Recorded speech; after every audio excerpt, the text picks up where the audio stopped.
welcome back to Sticks and Strings. I'm Naomi. I'm Beth. I'm Eve. And what day is it? I don't know. Today is second week of November? Ninth. It's like a weekend. 9th of November. Yeah.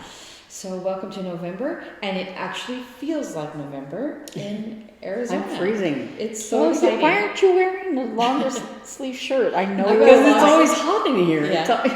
It's I've got a long sleeve shirt and my hoodie. This used to belong to my husband, and I stole it, and then Hannah stole it, and then I stole it back. But we turned our heat on. I bought a hoodie at Walmart. We turned our heat on as well. Yeah. I was wondering what I was hearing, because I was hearing something like, what is that sound? And it was, well, and a couple of times in the evening, something came, and I'm like, is it raining? What is that sound? What am I hearing? And I guess it was I didn't realize the heater was on. Yeah. What's nice about our new unit, so before, we used to have a swamp cooler, and those of you not in the arid west, a swamp cooler actually has water run through it, and then sucks in air from outside, and the water cools the air, and that's your air conditioning. And that's what we grew up with in Albuquerque, because it's so dry there. Swamp coolers work when it's wet. FYI, it doesn't cool very well. Well, no, I mean, it depends on the weather. If it's humid at all, it won't work. Yeah. But I loved it. And when we bought this house, it had a swamp cooler and a refrigeration air conditioner. And so they would use the swamp cooler at certain part, like spring and fall, and then use the refrigerated air in the height of the summer. And so when we moved in, that's what we did. But it was very old, and it was in dire need of repair, and so we basically stopped using it because it wasn't worth fixing, and it was almost impossible to replace. So we just used our regular air conditioner. However, that swamp cooler being up there meant that so it was like they were both connected to the vents, and so the swamp cooler basically let in hot and cold air that our air conditioner would have to fight. Yeah. So when we got our new air conditioner, we actually got rid of the swamp cooler and closed that area that it was, closed off the vent that it was had been open to. And because what used to happen, the heater would come on, and for X many minutes would just blow cold air, and somebody told me, well, it's the air that's sitting in the vents. I'm like, it doesn't seem like it. But basically then when we got our new unit, he was like, well, it was just open to the outside air. So when they shut that, like when we turned the heat on this last week, I realized as soon as it comes on, it's warm. What a concept. So it's been kind of nice. Well, when I moved into my second apartment there in Little Rock, my first apartment was, it was in an old house, and it was terribly, terribly inefficient. I had a tiny little window unit, that was an air conditioner / heater, and it didn't always work, And then I had a wall unit heater that was like a little tiny, thing, and it heated like an area about this big in front of it, like a fireplace. And the cats loved it because they could sit there and the heat would blow on them. But and then I had like 12-foot high ceilings, so all the heat went whoop up there. And so I always froze every winter. Yeah. And so when I moved into my new apartment, my second apartment, it had central heat and air. And so it had a thermostat, right? And so when I moved in was the end of March, beginning of April, and so it was still kind of cold there. And so that first night that I was there, I didn't make my bed. I just like threw a blanket on it or whatever, and laid on the bed. And I was like, it's so cold in here. And then I'm like, wait, I have central heat. And so I went and I turned up the thermostat, and the vent blew like into the wall, and my bed was right under there, so the heat went whoosh and went right under the bed, and I was like, oh my God, it's so wonderful. Modern conveniences are great. Well, we hope wherever you are, you're warm and got your stitching ready and ready for a little chat. I'm going first. Okay, this is a special message to our friend Mary O's. As you know, if you were here, Mary won part of our giveaway when we hit 500 subscribers, and she won a pair of custom-made socks for me. And she's been very patient with me because as you know, if you've known me for all this time, you know that I'm scattered and a mess. So I'm like, I need to make Mary O's socks, and I need to sit down and make socks. So it's been a while since I made socks, and it's been a while since she won. And I sent her a message the other night. I'm like, Thursday night, I'm like, I am making your socks tonight. You need to watch this weekend, and I'm so sorry. So I sat down Thursday, and Mary, you're going to find this very funny, because I basically made you a two-headed sock. I haven't even told them what happened. I was up until it was, because when I make socks, you know, it's a thing. And I haven't made them in a while, so I actually had one false start I had to unwind, and then I started again, and it was going great. And it was like, so part of the process is you cinch up the sock with a little clip so that you can move the weight can be higher and give more weight to the sock as it's getting made. And I kept trying to do that, but like the cuff was really bulky, and I was like, that's weird. So I just kept messing with it and trying it, and then finally when I got the foot made and I was about to start the toe, I went to adjust the clip, and so by then it's long enough to pull out from the machine, and I looked at it and I was like, how on earth did I do this? So I had to just let it go. And basically, so what you do when you make a sock, you start, and then after a certain point is the cuff. And this cuff has a little tab, so you make short rows, and you make a little tab, and so it's a thing. And then when you're done making, so you knit half of the cuff, and then you knit the other half, and then you, from the inside out, you take that beginning and you pull it up and you hook it. So there's, the hooks around the machine, and you hook it on itself, basically. You take the first row of stitching of because you have waste yarn, a little pull cord, and then your yarn. You take that first row of your sock yarn and you put it up on a hook, and you put it up on a hook, and you do that, and then you start stitching the rest of the sock. I think I know what happened. No. I don't know. I must have gotten distracted at some point after I hung the hem. I don't know. Because somehow, I made a sock with two cuffs.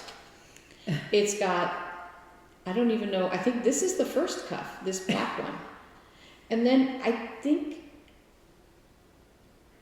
I don't know what happened. Because then I made a second cuff. And so it has two cuffs, and I don't know how I did that. Because, and then I'm thinking, maybe I thought, maybe this is what happened. I made the cuff. And then right after the cuff, you're supposed to knit like 5 rows and start the heel, because it's a shorty sock.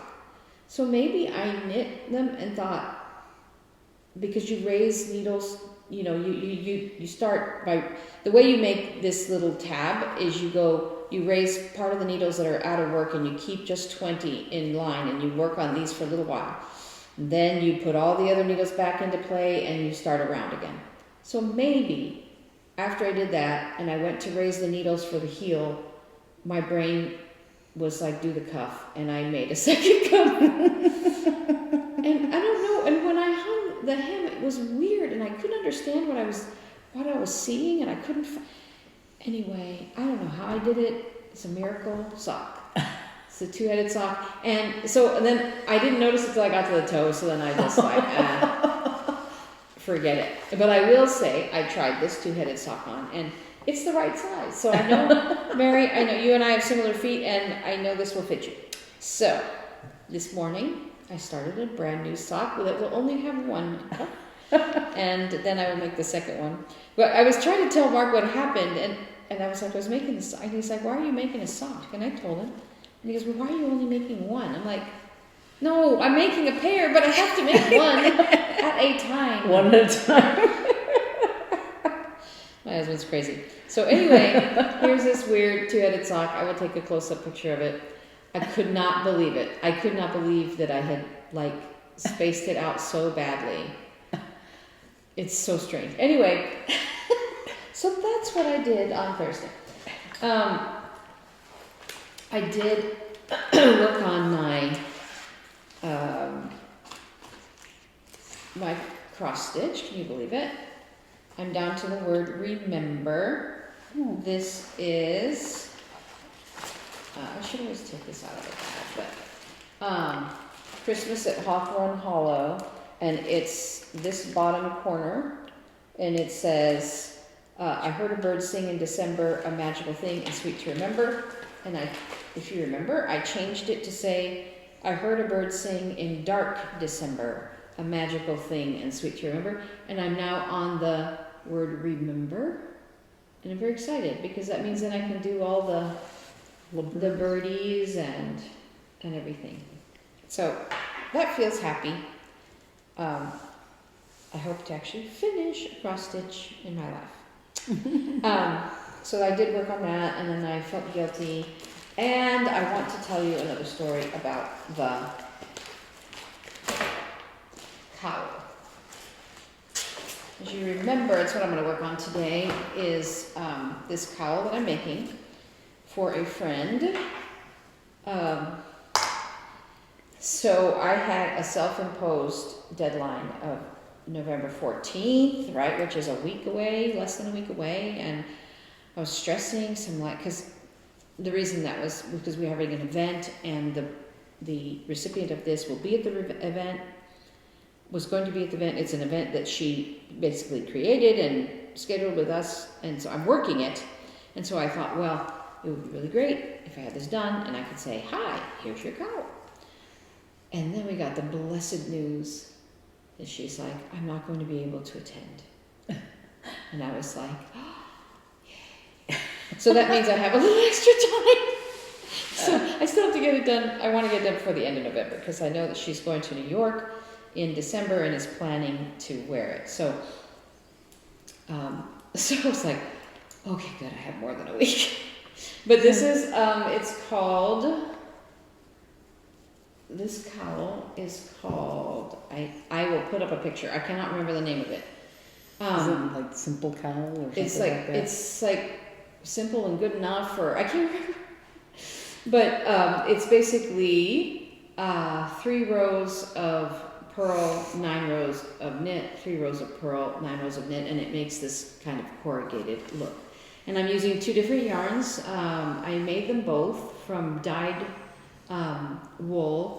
The pearl bumps are a wool that was dyed by the owner of Tempe Yarn and Fiber. She just makes beautiful, beautiful bumps of or braids of wool that she dyes herself, and so it's very multicolored. And then the purple is some wool I bought from Tempe Yarn and Fiber, but it was manufactured it was dyed and prepared by Ashford, who is a spinning wheel company. And so it was mostly purple. So the yarn is, you can see there's some depth in it. It changes hue of purple, but it is predominantly purple. So those are the 2 yarns. The purple yarn is actually, I thought they were similar weights, but I think the yarn, the purple is more fingering weight, and I would call the other color more DK weight. I spun them at completely different times in my life, so it's handmade. It's never exactly the same. It's not consistent. But I think the 2 weights being knit differently actually works well, so that the thicker yarn makes these thicker bumps, and the thinner yarn makes the background, if you will. So I think it works out. And I've got almost 4 of the knit sections done. I think I need to do about 7 to make I think I do about 3 more to make the width that it should be about 10 inches wide. So that's my progress on that. I was knitting it last night, because I'm working the concerts this weekend, and so I was knitting during the concert because I was just at the table with nothing to do while everyone was in the concert. And I'm like, excuse me, yes, I am knitting at Excuse me. Bless you. Sorry. That is me. That's basically all I've done besides work and work and work and work. Yes, she has been working a lot. Yeah. But there's a good concert this weekend, so Yes. that's good. I'm looking forward to it. All right, Eve's going second. So, this is one of my WIP-GO calls for November. Winter Reindeer by Dirty Annie Southern Style. And I just showed them the pattern part of it. We are used to having the pattern divided into tens. Not only is this not divided into tens, it's divided into fives, but the divisions are very difficult to see. So sometimes I have to count more than once, and I can't do like on a regular pattern where I go 10, 20, you know. Mm-hmm. But Can I see the that pattern? doesn't mean that it isn't my fault. Okay, so this is my progress right now. Now, as you recall, last week I was like with this leg right here, and I hadn't done this leg at all. And I went down and I did this leg, and then I went over and went back up and went, why doesn't it meet correctly? It met, but I'm like, why doesn't it meet correctly? And I counted the legs, and I counted the legs, and I'm like, I have no idea why this isn't working. And I was gonna start I started on the tree, and I was gonna just work on the tree and say, I'll just make the other one look the same. And while I was sitting here, I was like, why isn't it? Why? And I figured out several things. Just now? Yeah. Since we spoke? Oh, Yes. So, right here, where these little snowflakes are, this section is 1 stitch too long. wow. Oh. But other than that, this is kind of sort of the same. But then this over here, this little hump isn't where it belongs. I don't know that that matters, but it's wrong. And so having this 1 stitch too long meant that this white part started too low. And when you judge the other side based on what this side's doing, it just compounds the problem. So when I started on this leg, you would think it would be 1 stitch too long, right? But it's not. And so when I came back up, there was 1 stitch missing. I mean, it was too much room between, or so let's see if I can explain it right. It's like this over here, including the white, is 1 stitch too far down. Okay, but this over here is not. So when I started on this leg, it's all in the correct place, and when I started going back over, it was missing a whole row, and I'm like, is it worth fixing it? Because that's basically the whole thing that I've stitched. right. And I think if I make notes to myself, like make a working copy and write how I did it wrong, so that I can make the other one look the same, Yeah. then it doesn't matter, because it doesn't look I think wrong. even if you didn't make the other one the same, it wouldn't matter. As long as their little feet end at the right spot. Like they say when you sew a dress, right? Well, you sew it from the top down, but right, so that you can make the hem straight across. But if the bottom of the feet are in the same place, height-wise, what happens in his little chest and legs doesn't matter. Well, And they're this, not exactly identical, are they? yes, They're mirrored. I was gonna say, can you add a stitch? Like make, you know. That's what she's saying. Well, what I thought I would do, if I just eliminated one row here. So technically, the deer is exactly the right height, okay? It's just that he's missing a little row right here because this part of his neck is too long. Yeah. I see.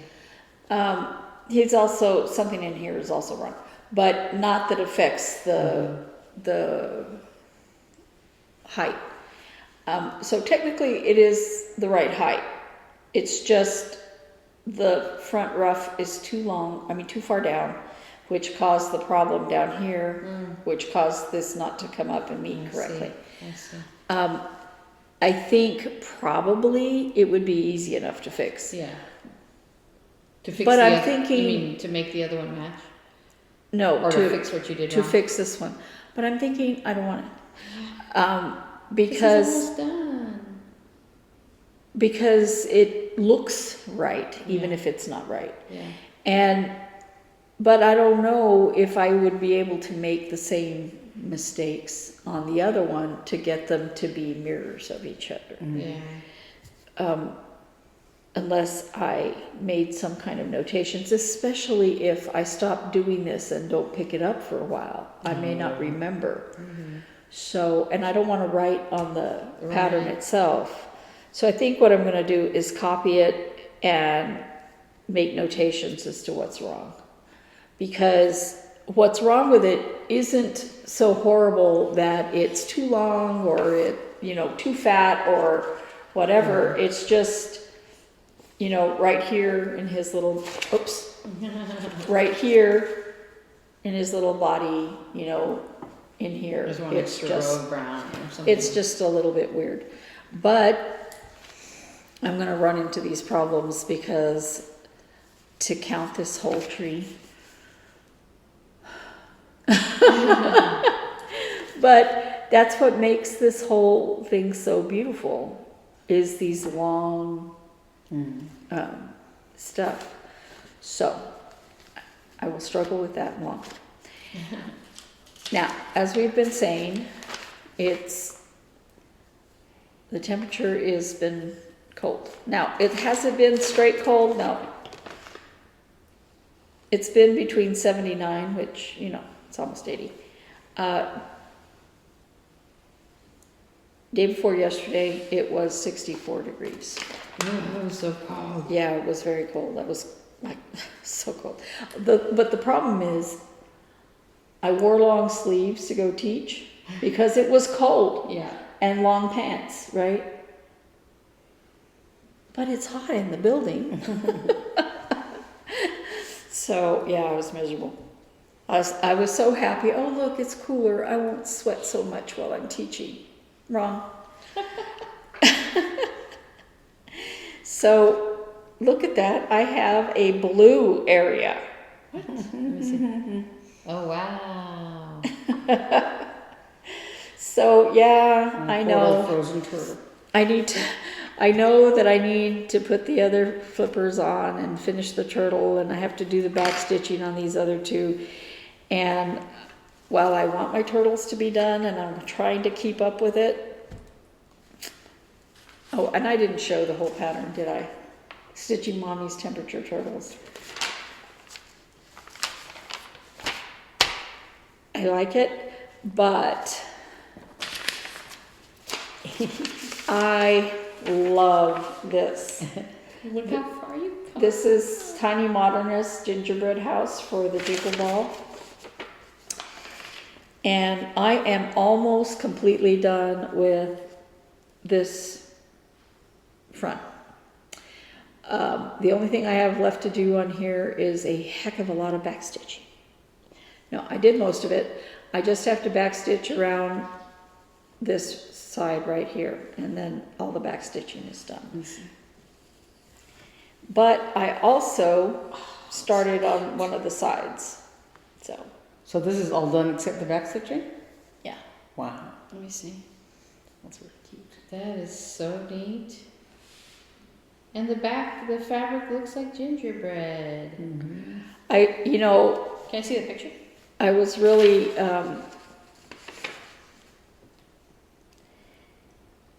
worried about finding a fabric that I thought would work really well for it, but I'm pleased with my fabric choice. It's So cute. 14 count Ada. Oh, I see, just like around the windows and around the candy canes and stuff. Yeah. Oh, and I see around like each ornament. Oh, it's so cute. Yeah, there's back stitching around each gumdrop. There's back stitching on the wreath. There's back stitching on the door. There's back stitching up along the sides. It's nice. Yeah, but Look at this. I didn't even look at I've been so focused on this door. I didn't look at the lollipops on the side of the house. and the little gingerbread man on the side. Cute. Yeah, so I'm really enjoying working on this. And like I said, I started on the one of the sides, and then I went, I better go back and finish that back stitching. So I'm working on the back stitching, and then I'll go back to working on the sides. But that is all I have done. That's it. That's all. Okay. Your turn, Beth. Okay, let me just stick this needle through. Okay, so I have a couple of new starts and a couple of finishes. And I haven't even, well, I'm just now starting on my, anyway, so the first thing I did was, at the beginning of November, I did the November Rabbit. And I finished it. And I kind of, Yeah, last week you were like, I think yeah, I get this I was like powering through because I was like, I don't want sore. Because there's just like a lot more detail than I was thinking there was. But, and I kept falling asleep. You know, it's like, oh, I can finish it. You know. But so this is the November Rabbit. So there's carrots and I guess this is soil. And there are little fronds and then little rabbits around it. And so that's it. And so now I just have December and July. And technically I'm supposed to work on July this month. But we'll see, you know, whether I'll work on it or not, or save it for December. But anyway, so that's November, so that's done. And then I wanted to get started on my jingle ball stitching because of the classes, right? And so I had signed up for 2 classes. This On the Rooftop Stockings by Lindy Stitches, and this one, Festive Forest by Janine McGowan of the Blue Flower. And the Festive Forest one is one that I think is going to take me a long time. And the stocking one, I just did one stocking, and if I have time, you know, I'll do the others, but I figure I just have to do one to sort of, you know, Learn how to do the yeah, I'm gonna have to take copious notes because I don't have, you know, anything to finish it, you know, to prepare to finish it or finish it, whatever. But I finished one of the little stockings. So I did the one with the cardinals. And the reason I did this one was because it was the one I had all the threads for, right? Is that like a female cardinal? Yeah, yeah. And that's the male? Uh-huh. That's a neat idea. Yeah. So the one thing I did was on the ornaments, I changed, there's a short little back stitching line for the hook of the ornament. So it's supposed to be like, I think the same color as the little cap on the ornament. But because I had used this Belfast linen in natural, it didn't really show up well. So I did the back stitching in just black, into just 310. So you can see the little hooks, because you can barely see the caps on there. But otherwise, all the colors, look really good on this. So that's the one stocking with the cardinals. And then I was eager to get the Festive Forest. I know why. I was like, why do I have the second page? Because this one has a bigger picture on it. So this is the way it looks when you stitch it. It's this big long piece with all of the little peaks on there. And so I started this one here in the corner. My Roxy floss, I meant to show it. I didn't bring it here, but it's behind me. But my Roxy floss came in a few days ago, so I was able to start this stitching. And there's 3 cottage garden threads colors that I don't have, and I just decided to use I think on a couple of them, I don't know. There's 3 Week Styleworks colors and 3 Cottage Garden colors, and with the Week Styleworks colors, I think I only have 1 of the 3, and so I haven't gotten to those colors yet, so I haven't decided whether I want to make a trip to the attic to look for those colors, or I think for those 2 is what I went through and found some alternative weeks colors, or alternative colors, not necessarily weeks, because what I did was I went, here's the listed weeks, and then the DMC alternatives. And then I took the DMC alternatives and then matched them to a color and cotton or some other, fancy floss color. But it was, I'm too lazy to do that with the cottage garden threads. Anyway, so I'm just trying to decide whether I'm just going to stitch it in the DMC alternative or whatever. So anyway, but I was able to start this because the colors that I started with, they're all Roxy Floss colors. So let me move this out of the way here. Oopsie, oopsie, oopsie, oopsie. So make sure I didn't lose my needle. There it is. Okay. So this is what I started with. This is the bottom left-hand corner. So I started with the little border basically. And I did these 3 flowers. I didn't do the inside of the flowers yet, because that's one of the cottage garden colors. And I think I will probably use, I think for the color that's missing here is the inside of the flowers. And so I probably will use just the DMC alternative because it's not very large, very big area, like you be able to tell the variegation or anything like that. And later on in the design, there are more flowers like that use more of that color, and so there's some more lines of that color, but it's not a large area. Like in that design, there's a rabbit, there's a hedgehog, there's a fox, and so those for those animals, the variegation in a fancy floss thread would be more essential. But I think on these flowers, I don't think it's going to matter. So I'll probably use the DMC alternative for those. But so I just, did some preliminary stitching. I got part of this peak here, and but I was debating whether to just keep going on this border, or the border, because this goes all the way across, and it's 300 stitches basically.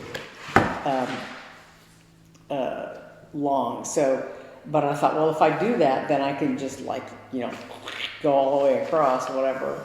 But I haven't gotten that far yet. So I don't know if I'm gonna, how far I'm gonna do it. And This is really cool. yeah, and I think it's basically gonna be like kind of like the way you do a biscornu, because I was looking at there's a backstitch line that you do all along the outer this outer like border is all backstitched, and just like with a biscornu, you know, you have the square design, and then you backstitch all around the design, and you on both pieces, and when you put it together, you use that backstitch line to stitch the two pieces together. So for this festive forest, the way I understand the pattern, you know, you do a backstitch line all across the peaks and all across the long outer part, and you put it together kind of like basically a drum and a biscornu, because you make around. What about the bottom? There's a little template for the fabric to put on the bottom. Mm. So you would, you know, connect it like you do a drum, and then, you know, you do the bottom part, and I'm assuming you use that backstitch line to help you, you know, connect it there too. I think it says something like the backstitch on the bottom is not essential to the way it's put together. I don't know. I haven't looked through, you know, all the details. But then you have the back stitches on the peaks, and then you put the peaks together like you would, you know, a biscornu, and you use those back stitch lines to connect it, you know, from one peak to another peak, you know. So You should post a picture of this, because the little round picture, the done up one, yeah, it's neat, but it's hard to understand. And Yeah. now I see this, and I see how it's going to look all the way around. It's really cool. yeah. So I'll take a picture of that. And then That's cool. today, what I'm working on is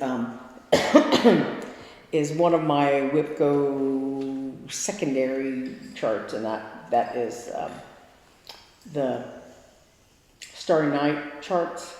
I'm working on this one here with the wise men on the camel, and I've just you can't really tell what it is. It's just, you know, it looks like a black blob, because this is the black of the night sky, Black and blob. yeah. So anyway, that's what I've been working on.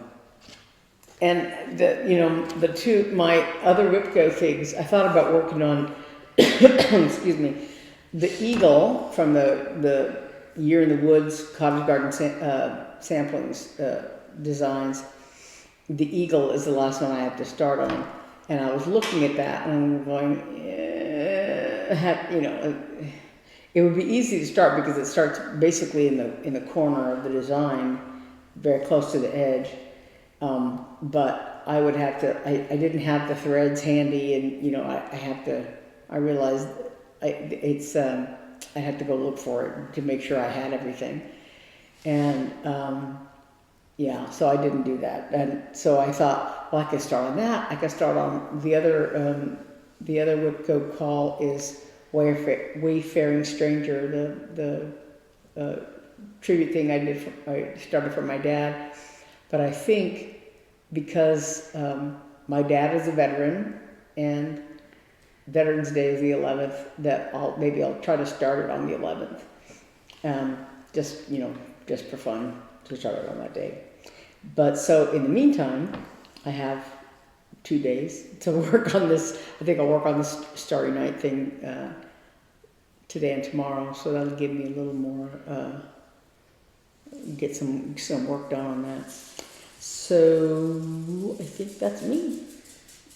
And now it's time for a question of the week. Last week we asked you how you determine, like, if you like to do seasonal stitching only, like, so when you're in the mood for fall, you do fall, you're in the mood for Christmas, you do Christmas, or if you're just like Rachel, she's like, I plow through my projects until they're done, and I admire her for that. But some people said they are somewhat seasonal, but basically Teresa says, I stitch on what makes me happy at the time. I like that. Mary says that she does, the only seasonal stitching she does is Christmas, and she does that in the fall. And then other people, it was Norma Hansen says, I stitch seasonally. I like this. She says, I have several projects kitted up for various seasons, so I'm ready to stitch the season when I turn the page on the calendar. I like that. Of course, I have several pieces to work on that are not specific to any particular season. My seasonal projects tend to be smalls. That's smart. And my non-specific projects tend to be quite large. She's in Canada, so her Thanksgiving is in October, so happy late Thanksgiving to you.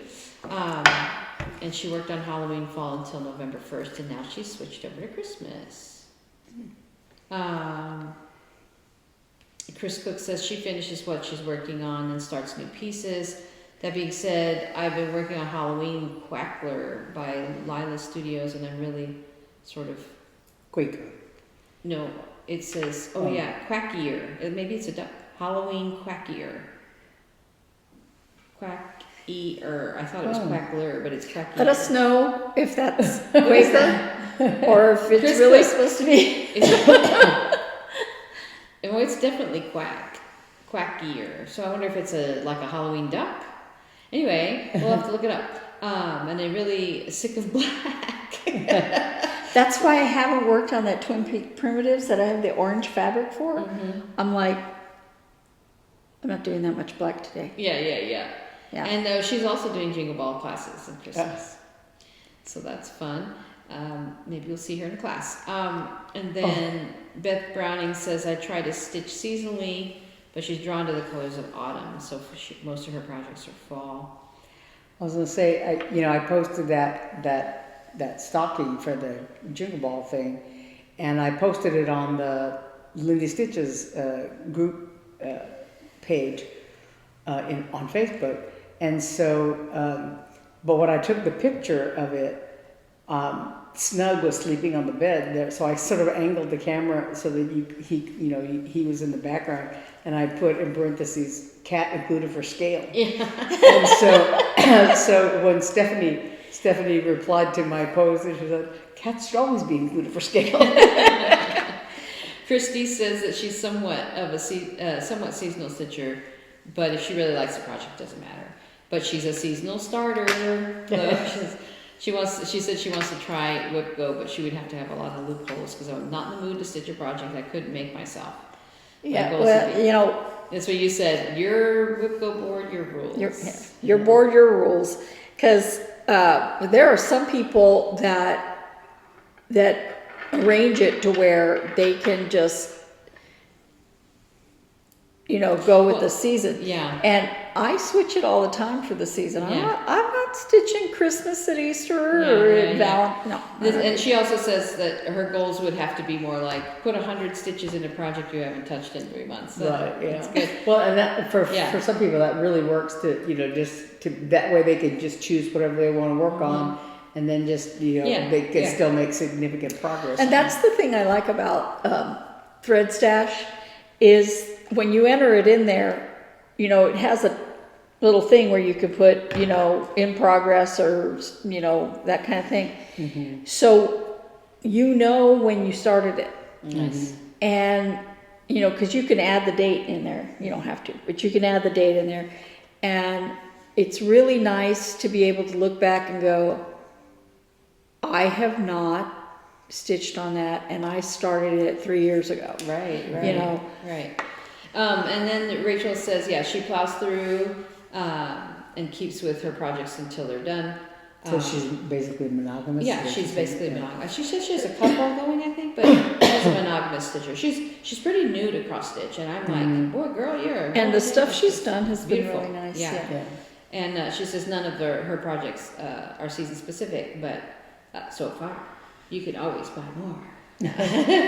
Okay, so I was gonna say when I with that I guess I don't really it You're doesn't not really matter to me seasonal. seasonal. Yeah. Yeah. Definitely not. I kind of like the want to finish things by a certain date or whatever seasonally, but but at this point I'm like I'll just stitch whatever. Like sorry, I'm not. She never switches her WIP-GO stuff. She's Except this year I've had to.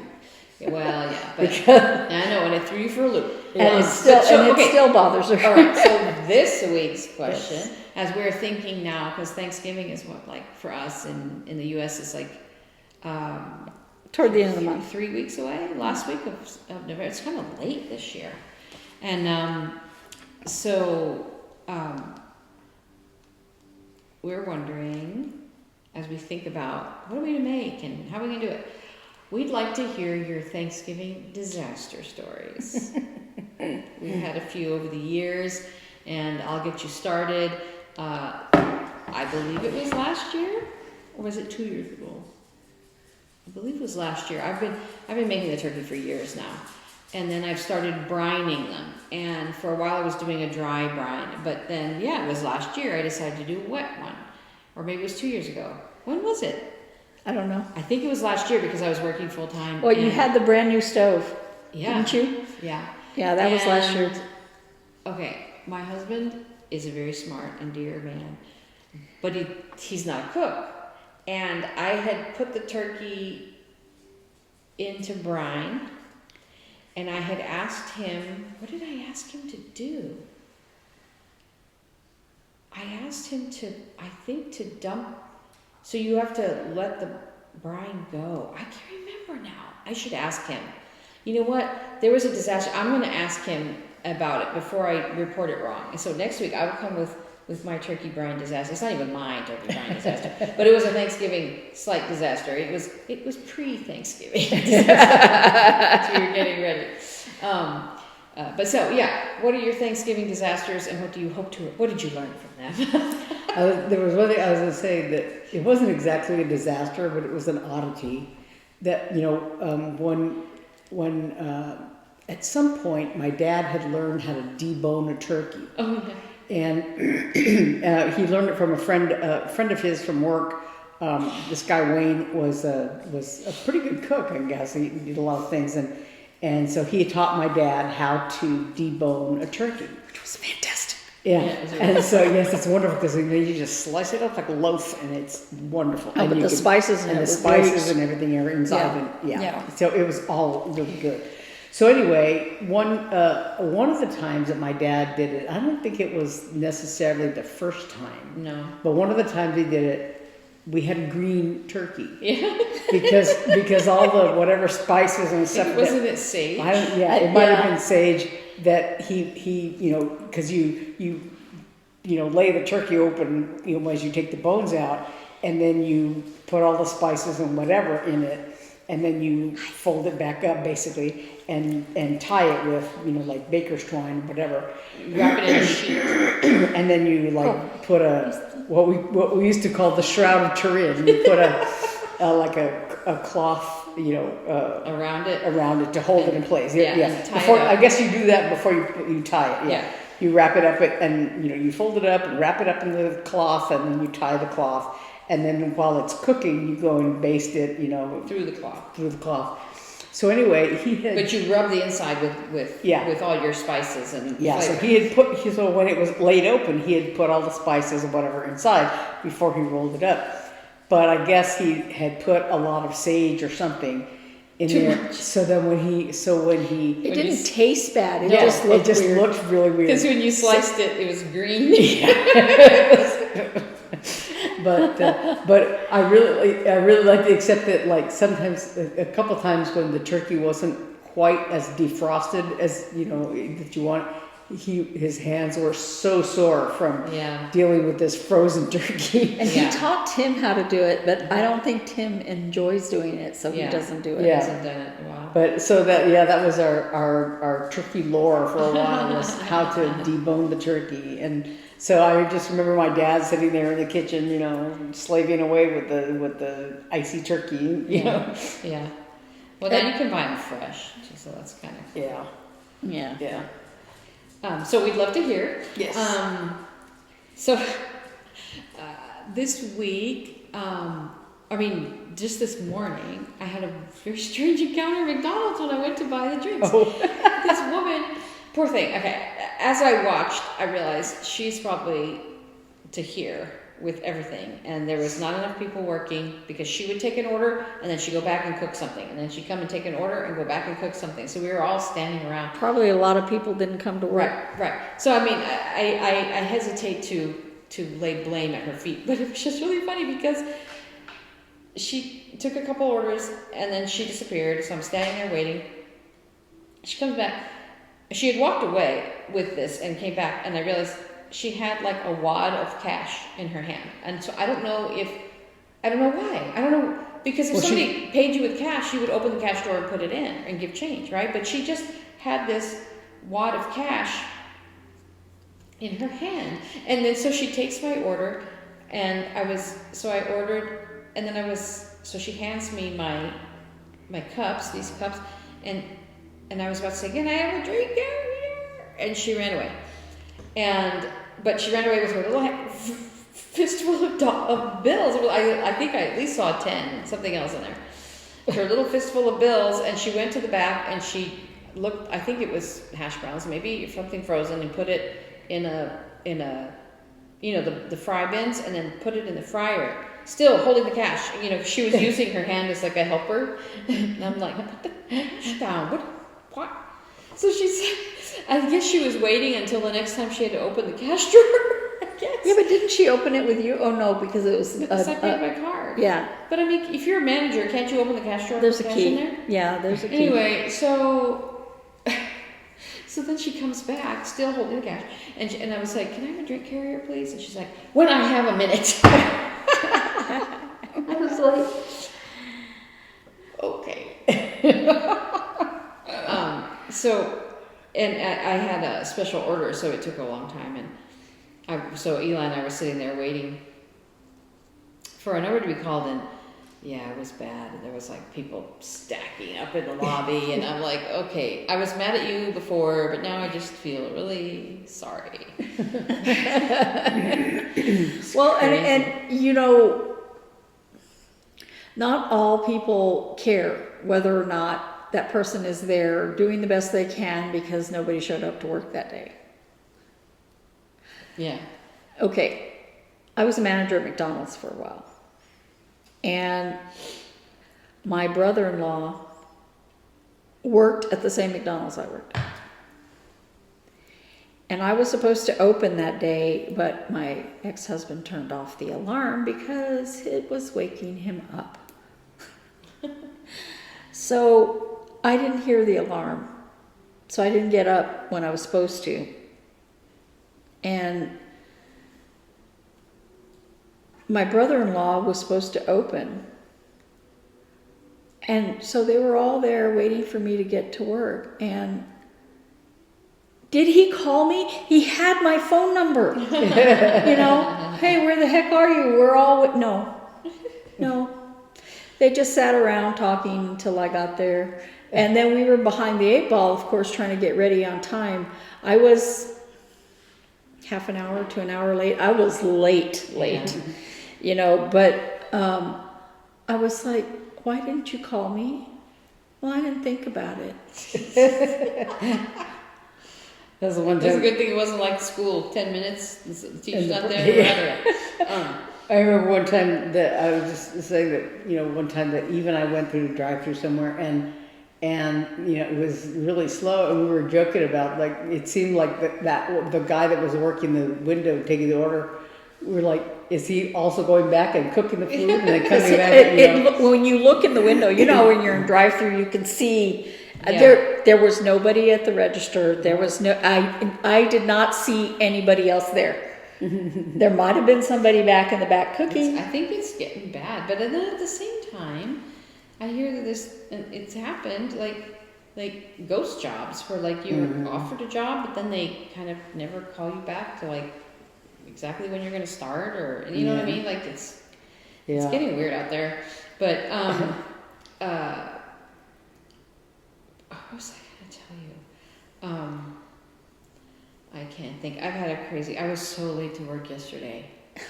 It was okay with my boss because I worked the concert, so I basically was there. If I had been there at 9, I would have been 13 hours of work. So it was okay. She's like, it's okay. But okay. The two-headed sock kept me up very late. And when I found the double cuff, I was like, all right, I gotta go to bed.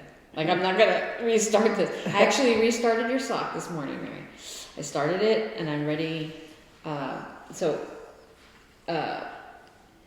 But yeah, so I was up stupid late, and then I heard my alarm, and I went back to sleep, and that was not good. And anyway, I woke up, and I was like texting because I had to change my my Dexcom sensor, and that always takes me forever. And so I was like, I'm sorry, I'm late. Oh, yesterday I arrived at the school, checked in, and she says, you might want to go out of the gates and sit on that bench over there because we're about to have a fire drill.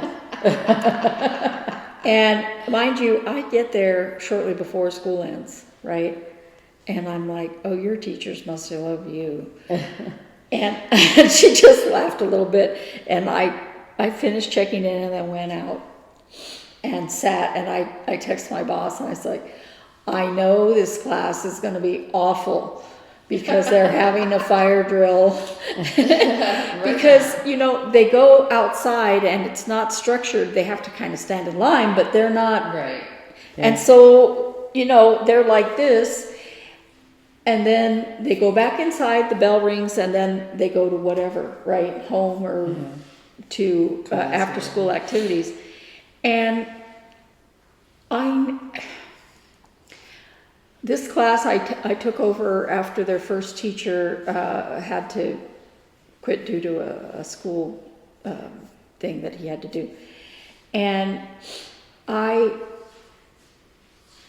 don't know how this guy taught the class, but one of the girls kept saying she hadn't finished coloring, she'd barely finished doing, the preliminary stuff, the drawing, she finished it. She goes, can I have another sheet for free draw? I'm like, we don't free draw in Young Red Rats. You free draw if I would give her another sheet if her project was completely done and we had lots of time left. Mm-hmm. Yeah. Okay? That never happens. You know why it never happens? Because they plan those things to take an hour. Yeah. And I had to spend so much time going, I can't talk over you. Yeah. Oh my gosh. Yeah, so and I knew when I heard that there was going to be a fire drill so close to the end of the day that it was going to be miserable. Yeah.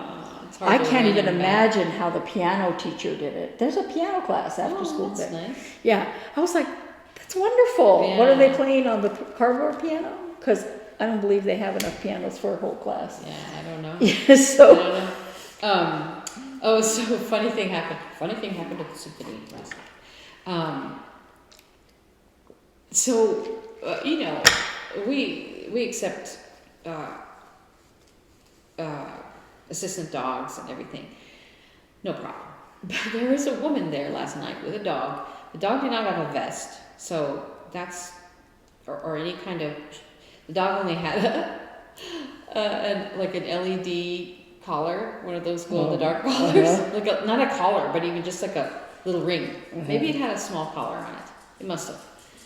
But yes, I said dog. I did not mean rogue. She comes running. I heard the word dog. It was a little poodle, very cute. But there she goes walking through the lobby, no leash. Yeah. And the dog is mostly, paying like eyes on her, trained on her, but also like, oh, what's that?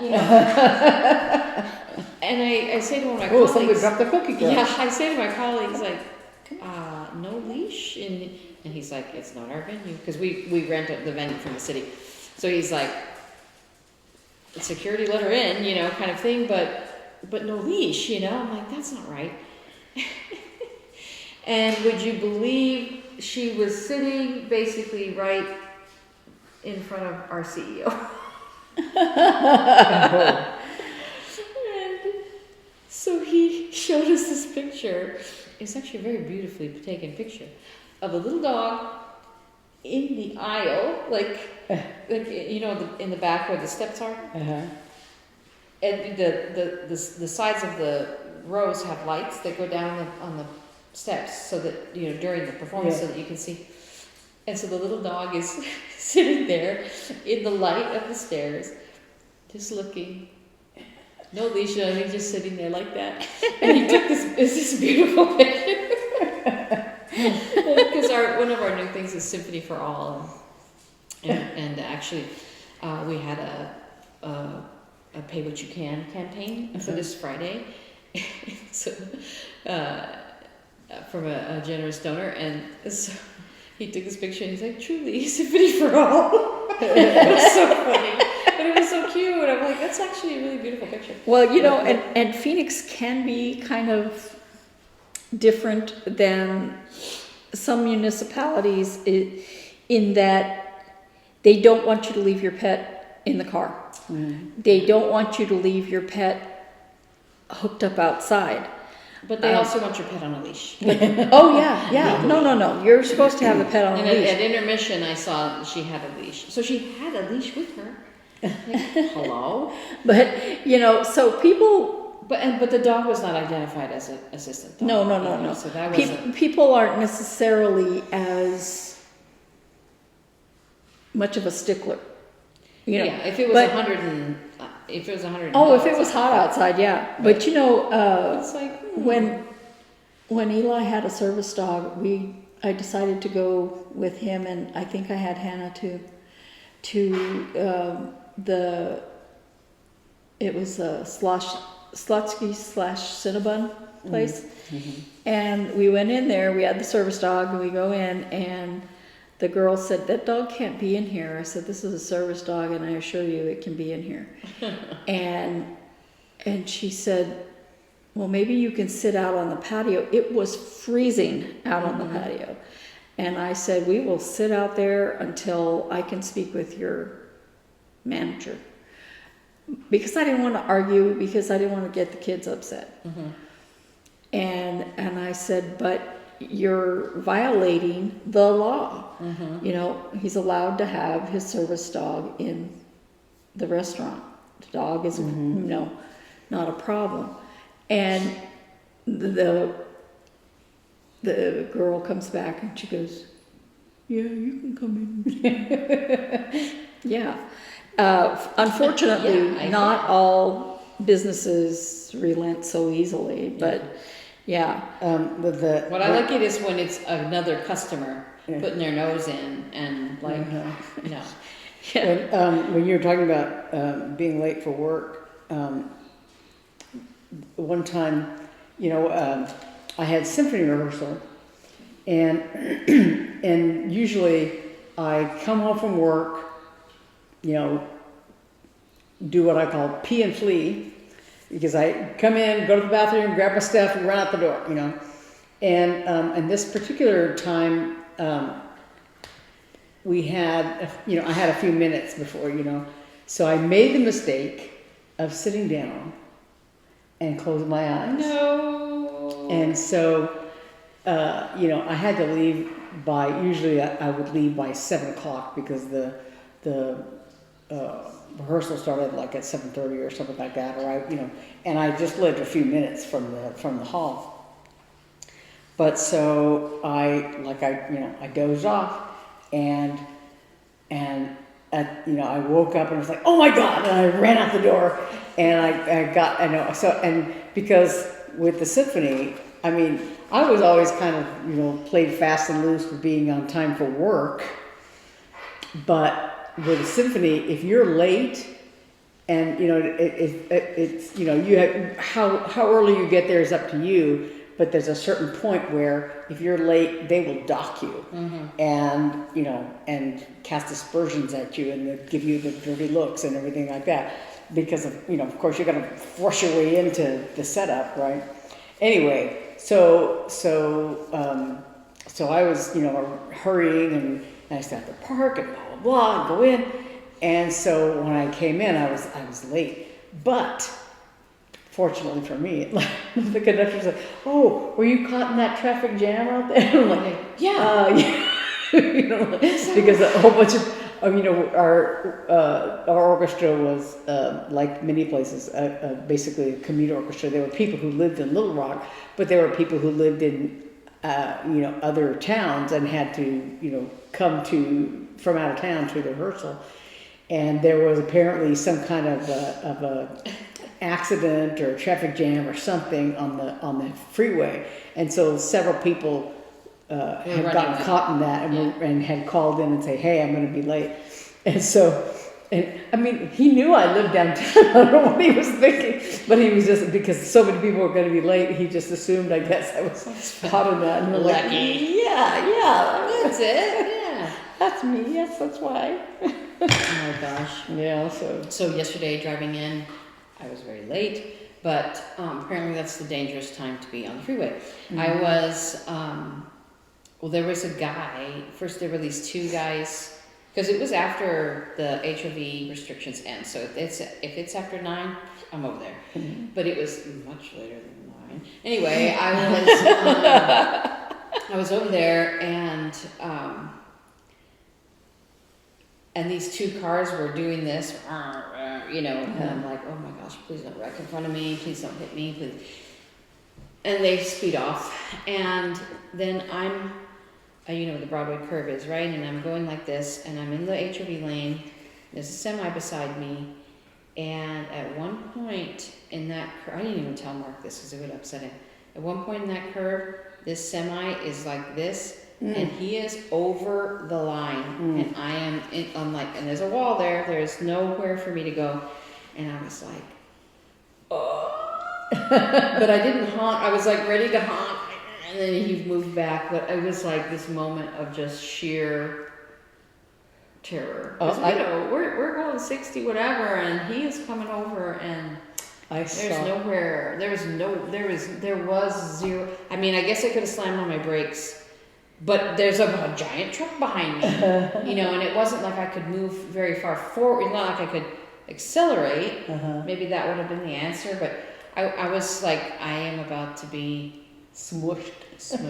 There was one of those dash cam video things on Facebook that I saw where there was cars in the left lane. There was a car, like a I don't know, an SUV or something, and then in the left lane, and ahead of him was another SUV kind of car, and the car that had the dash cam, I guess, was behind that, in that second row behind the first one.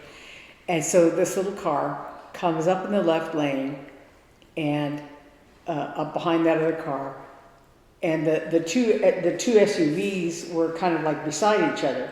So this little car comes up and he tries to squeeze in between the two of them, and so the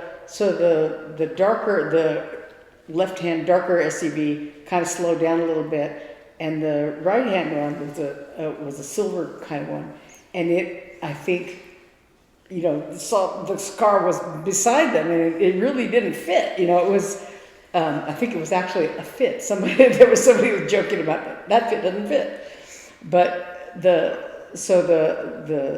other SUV kind of like, like you see it like kind of swerving around, but the little fit, in getting caught up with her, it kind of like lifted up and it bounced on top of the silver SUV, and the silver SUV kind of like, I don't know, like swerved around, and the little fit went right over the there was like one of those cement walls, and it went right over the wall. Oh my gosh.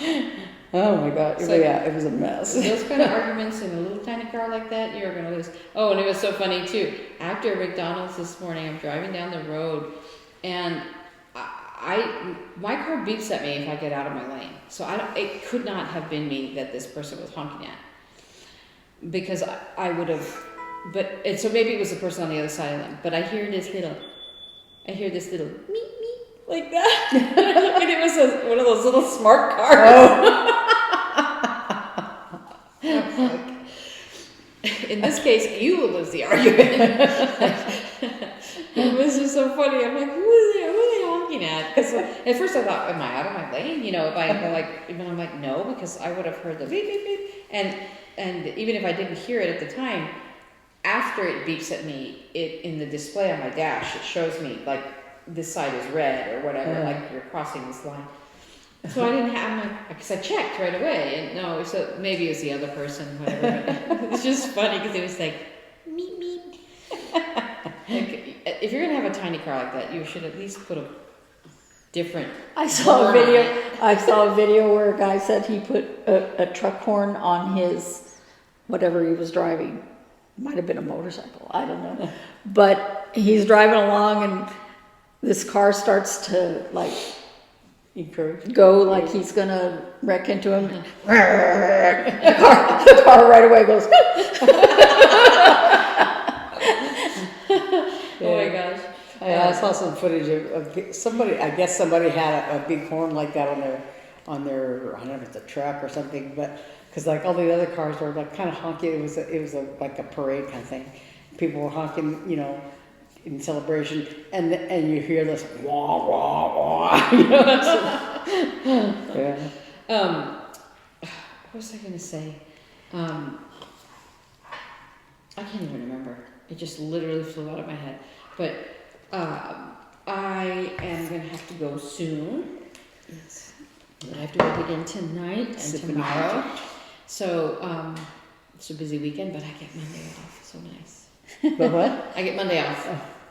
But so I need to take my car in. I'm very overdue for my next service. So I'm gonna do that tomorrow. Yeah, you gave me that. Yeah. Beth's looking at my little mushroom. I was thinking I could use some of those for this, because when I was doing this festive forest thing, you know, I started in the bottom here, and I was debating, do I go up or do I go over? And I thought, oh, I'll go over. But then, like, you know, I wanted to mark the next, you know, mark off that section. And so I was having to count, and it's darker, it's a dark green thread. And I was like, I can't really see. And so I was counting it and counting it and counting it, because I thought, if I put this in the wrong place, it's gonna, you know, everything's gonna be off, and I want to make sure I do it right, you know. So it was really hard, and I actually like took just a scrap piece of thread and like, okay, this is 20 stitches, so I'm gonna stick the thread here, and right. You know, because do you have any like long pins or? Probably not. There's probably in the storage room. I have. You can borrow some from me. I have long pins with a little flower head. That would be nice for that. Yeah, I've got one box in the garage that has some cross stitch stuff in it, and I don't know what all is in there, but yeah, I probably have. I might have something I could use. I don't know, but I should have grabbed like some stitch markers at Hobby Lobby or something, you know. Yeah. I hadn't thought about it. But well, we are going to go. And we will see you again next week. Please be sure to answer our question of the week. We appreciate you guys so much, and we are welcome to our new followers. And we hope you had a good time working on your various projects, and including making the sock. I can give you a lesson. We'll see you next time. Bye.